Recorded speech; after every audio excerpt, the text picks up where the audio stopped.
안녕하세요. 자동차 읽어주는 남자 이상입니다. 올해 하반기에 제가 제네시스 GV80 말고 또 하나 정말로 기대하고 있는 차량이 한 대 있는데요. 바로 기아 자동차의 K5입니다. 기아 자동차 K5가 드디어 풀체인지가 된다는 소식인데요. 2020년 K5 풀체인지 3세대 모델이 2019년 올해 11월에 출시될 예정이라고 합니다. 지금으로부터 약 2달 정도 남았는데요. 제가 K5에 대한 에피소드가 하나 있는데요. 제 첫 차가 현대자동차의 와이프 소나타였습니다. 와이프 소나타를 처음 사고 나서 약 한 달 정도 뒤에 K5의 디자인이 공개가 되었는데요. 정말로 그때 2009년 정도 됐었을 거예요. 2008년에서 2009년 넘어가는 걸로 알고 있는데 그때 정말로 와이프 소나타 산 걸 두고두고 후회를 했습니다. 정말 너무도 디자인이 멋있어서 이걸 사자마자 팔아야 하나, 팔고 K5로 갈아타야 되나 라고 정말로 진지하게 생각했던 때가 지금 떠오르는데, 그만큼 제가 좋아했었던 차량이 K5 차량입니다. K5가 1세대에서 2세대로 넘어가면서 조금 디자인적으로 실망스러웠던 부분도 있었지만,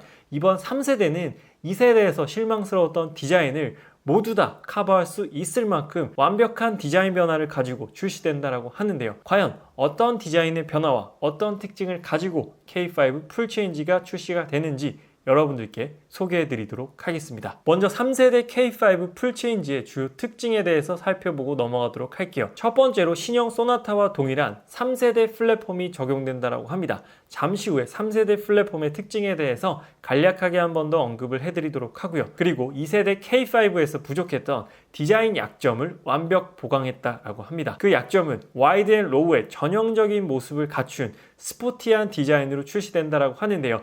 2세대 K5가 조금 애매하긴 했어요. 엘레강스 혹은 스포티함의 그 어중간한 그 어딘가에 디자인이 위치하고 있었기 때문에 이번에는 완벽히 스포티한 디자인을 추구하는 방향성으로 간다라고 합니다. 그리고 마지막 파워트레인은 신형 소나타와 그대로 공유한다라는 소식입니다. 3세대 플랫폼이 적용된다라고 말씀을 드렸는데요. 일단 플랫폼, 언더바디란 차체 바닥, 서스펜션, 파워트레인, 시트 프레임 등등의 자동차의 하부 공간을 차지하는 레이아웃을 일컫는 용어입니다. 그래서 쉽게 말씀드리면 플랫폼은 사람의 뼈대 혹은 골격이다 라고 보실 수가 있겠는데요. 정말로 자동차에서 엔진 다음으로 혹은 엔진보다 더욱더 중요한 게 바로 바디 플랫폼이다 라고 보시면 될 것 같습니다. 현재 신형 소나타, DM8 소나타에도 적용되어 있는 3세대 플랫폼은 이 세 가지 특징을 기반으로 만들어졌는데요. 첫 번째로 주행 성능, 두 번째로 충돌 안전, 마지막 세 번째로는 경량화, 이 세 가지의 특징을 메인 포커스로 놓고 3세대 플랫폼을 개발했다라고 합니다. 주행 성능 개선에 있어서는 저중심 위주의 설계를 이뤄냈다라고 합니다. 첫 번째로 본인 높이를 더 낮췄고요. 두 번째로는 전체적인 루프의 높이를 낮췄고, 마지막 세 번째로는 시트 포지션을 더 낮춰서 저중심 설계를 통한 주행 성능 개선을 했다라는 게 3세대 플랫폼의 특징입니다. 그리고 플랫폼의 경량화를 하게 되면 어떤 이점이 있냐면, 첫 번째로 배출가스가 감소하게 됩니다. 100kg 감소 시에 1kg당 무려 11g의 이산화탄소 배출량을 감소시킬 수 있다고 하고요. 두 번째, 연료 효율 증대에 있습니다. 당연히 무게가 가벼워지면 그만큼 소모되는 연료도 적을 수밖에 없겠죠. 100kg 증가 시 연료를 0.5리터씩 더 소모한다라고 하니까 연료 효율 증대에 있어서 가장 또 중요한 게 경량화라고 볼 수가 있겠습니다. 그리고 마지막 세 번째, 차체 강성 확보에 있어요. 경량 복합 소재를 사용하게 되면서 알루미늄이나 카본 파이버를 사용하면서 차체를 더욱더 강하게 만들었다는 것이죠. 신형 소나타 3세대 플랫폼에는 카본 파이버는 들어가지 않았지만 여타 다른 브랜드들은 요즘 경량을 위해서 카본 파이버도 많이 사용하고 있는 그런 추세입니다. 그리고 또 하나 중요한 점, 3세대 플랫폼도 굉장히 중요한 부분이지만 신형 K5 풀체인지 모델은 신형 소나타보다도 더 넓어진 전장과 휠베이스를 가지고 있다고 합니다. 신형 소나타, DM8 소나타가 출시되었을 때도 현재 판매되고 있는 그랜저 IG보다도 더 넓은 휠베이스로 인해서 굉장히 주목과 이슈를 받았는데요. 신형 K5 풀체인지 모델은 무려 신형 소나타보다도 더 긴 휠베이스와 더 긴 전장을 가지고 있다고 합니다. 그래서 신형 소나타보다 전장은 5mm가 더 길고요. 휠베이스는 무려 10mm가 더 확장되었다고 합니다. 신형 소나타도 정말로 넓은데 그 신형 소나타보다도 더 넓은 모델이 바로 신형 K5 풀체인지 모델이 되겠습니다. 정말로 이러다가 신형 K5, 신형 소나타들이 정말로 에쿠스 정도의 크기를 갖는 게 아닌가라는 걱정이 들 정도로 계속해서 새로운 모델이 나올 때마다 커지고 있다 있다라는 게 정말로 놀라운 부분이에요. 정말 공간을 뽑아내는 능력은 독일차, 일본차, 이태리차가 따라올 수 없을 정도로 독보적인 기술을 지닌 게 바로 현대 기아차가 아닌가라고 생각이 듭니다. 정말로 S클래스 숏바디 타보신 분들은 아시겠지만 S클래스 숏바디보다 신형 소나타나 다른 국산차들의 실내 공간이 훨씬 더 넓어요. 정말로 이건 대단하다라고 박수를 쳐줄 정도입니다.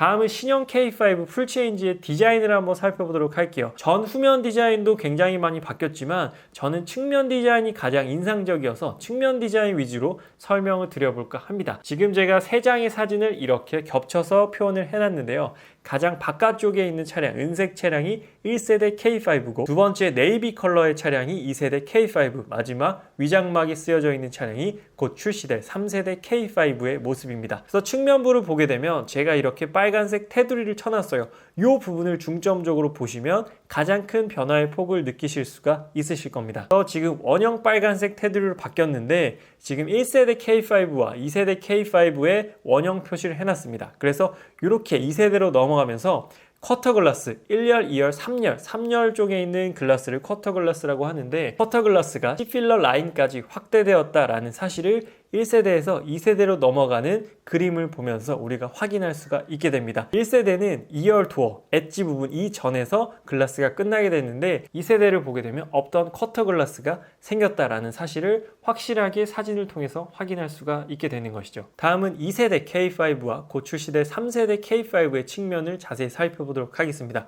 일단 쿼터 글라스는 그대로 남겨두었어요. 하지만 쿼터 글라스의 디자인은 변화가 있습니다. 조금 더 쉐입이 날카로워지고 조금 더 날렵해졌다라는 게 이번 신형 K5 풀체인지 모델의 특징이고요.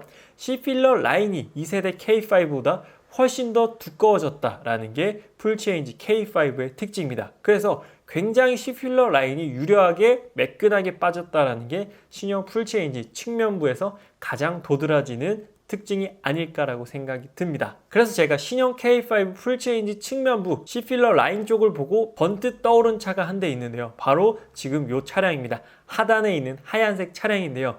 이 모습만 보고 딱 떠오르시는 차가 있을까요? 요거 맞추시면 정말로 차 잘알로 인정해드리도록 하겠습니다. 요것만 보고 맞추시면 정말로 차를 잘 아시는 분이라고 생각이 들어요. 그래서 제가 신형 K5 풀체인지를 보자마자 요 차랑 정말로 측면부가 많이 닮았다. 윈도우 프레임이 많이 닮았다라고 생각이 들었는데요. 어떤 차량이냐면 바로 제규어 XJ, 제규어의 플래그십 모델인 제규어 XJ 모델이에요. 제규어 XJ 같은 경우에는 플래그십 모델 5m가 넘는 굉장히 긴 플래그십 모델이지만 측면을 보게 되면 정말로 쿠페 못지않게 유려하고 매끈하고 새끈하게 디자인이 빠졌다라고 개인적으로 생각이 드는 그 차량인데 디자인적으로는 정말로 멋진 차량이다 라고 생각이 들어요. 물론 여러 가지 요소들로 인해서 판매량이 많진 않지만 디자인적으로만 봤을 때는 측면부가 너무나도 아름다운 모습을 지니고 있는 차량이 바로 제규어 XJ라고 생각이 듭니다. 그래서 측면부 윈도우 프레임만 딱 보게 되면 신형 K5 풀체인지 모델과 제규어 XJ가 어느 정도 유사하지 않나, 쿼터 글라스의 형상도 그렇고요. 조금 더 C필러를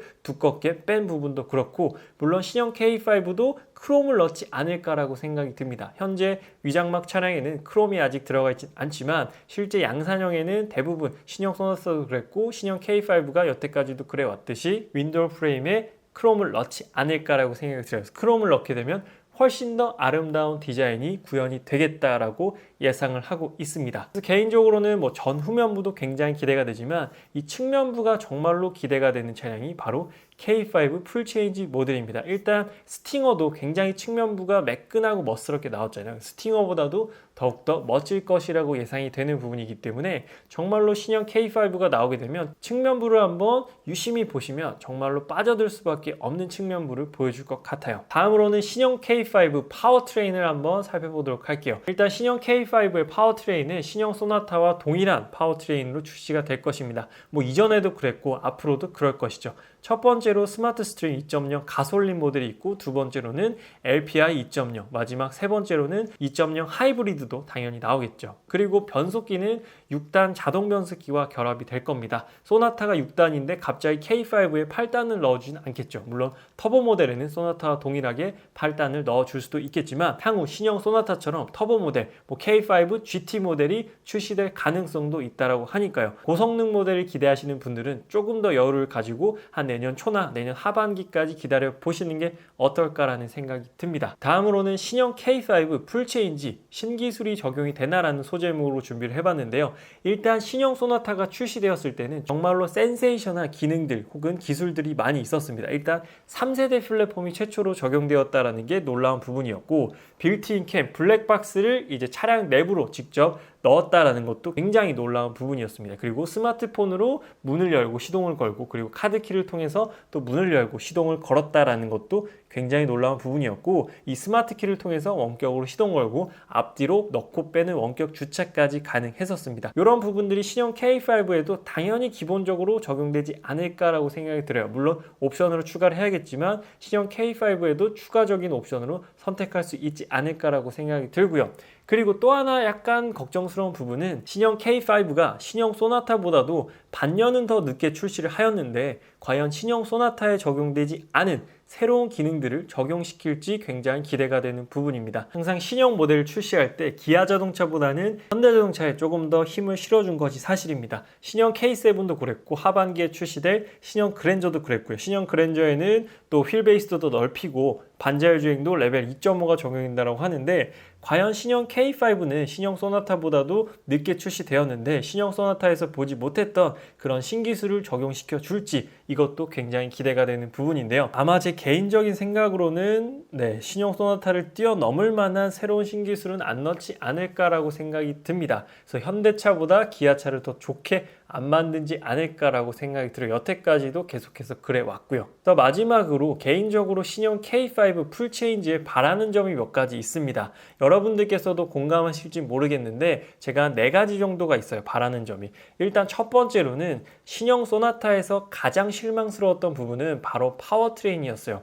일단 출력 자체가 160마력의 20토크 그리고 6단 자동 변속기가 적용이 되었습니다. 8단 자동 변속기가 적용된 차량들이 있음에도 불구하고 2019년에 신차로 출시된 차량에 6단 자동 변속기를 넣고 160마력의 20토크를 세팅했다는 건 개인적으로 정말로 이해가 안 되는 부분이에요. 제가 롱텀으로 시승했을 때도 모든 부분이 만족스러웠지만 딱 하나 파워트레인이 정말로 실망스러웠습니다. 정말로 멋진 외관, 정말 에스턴 마틴 못지않은 멋진 디자인을 가진 차량에 밟았을 때 RPM만 올라가고 부앙부앙 소리만 나고 차가 안 나간다라는 건 정말로 오너 입장에선 실망스러운 부분인 것 같습니다. 그리고 물론 바란다고 개선되진 않겠지만 파워트레인은 너무도 아쉬웠던 점이고요. 그리고 현대와 기아는 분명 다른 브랜드인데 똑같은 부품에 똑같은 성능에 껍데기만 다른 차로 계속해서 출시되는 게 너무도 아쉬운 것 같아요. 그래서 조금 이걸 개선해 보자면, 소나타가 아직 패밀리카 성향의 캐릭터를 지울 수가 없다면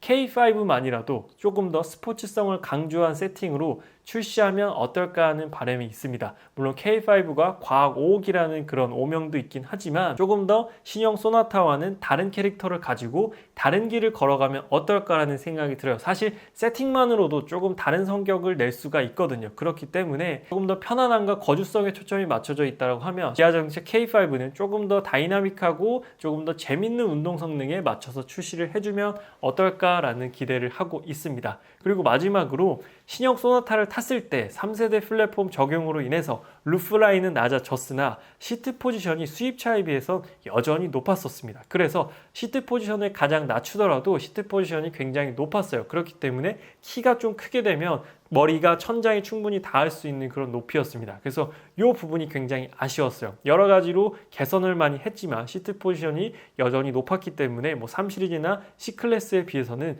여전히 시트 포지션이 높아서 그 부분이 조금 더 다이나믹한 운전을 하는 데 있어서는 여러모로 아쉬웠다라는 게 제 개인적인 생각이었습니다. 그래서 신형 K5 풀체인지에는 이런 부분들, 물론 지금 제가 말해도 개선 안 되는 부분도 많고 제가 말해서 개선이 물론 안 되겠죠. 그런데도 불구하고 저 개인적으로는 이런 부분들을 좀 바라고 있습니다. 그래서 시트 포지션만이라도 조금 낮춰줬으면 어떨까라는 생각이 들어요. 그래서 너무 신형 소나타와, 물론 누구나 다 알고 있어요. 부품과 여러 가지를 다 공유한다는 사실을 알고 있지만 조금만 약간의 변화를 통해서라도 소나타와는 다른 느낌, 껍데기와 인테리어만 다른 게 아니라 여러 가지 세팅이라도 좀 다르게 해줬으면 어떨까라는 제 개인적인 바람을 한번 여러분들께 한번 말씀을 드려봤습니다. K5도 11월에 출시한다고 하니까 정말로 뭐 SUV, 세단 가리지 않고 기대가 되는 부분이에요. 물론 전 GV80을 사겠지만 K5도 여러모로 기대를 하고 있습니다. 그래서 오늘 신형 K5 풀체인지에 대한 리뷰는 여기서 마치도록 하겠습니다. 혹시 아직 자동차 읽어주는 남자 구독 안 하신 분들께서는 구독 한 번만 눌러주시면 앞으로도 조금 더 자세하고 다양한 자동차에 대한 정보를 지속적으로 여러분들께 제공해 드리도록 하겠습니다.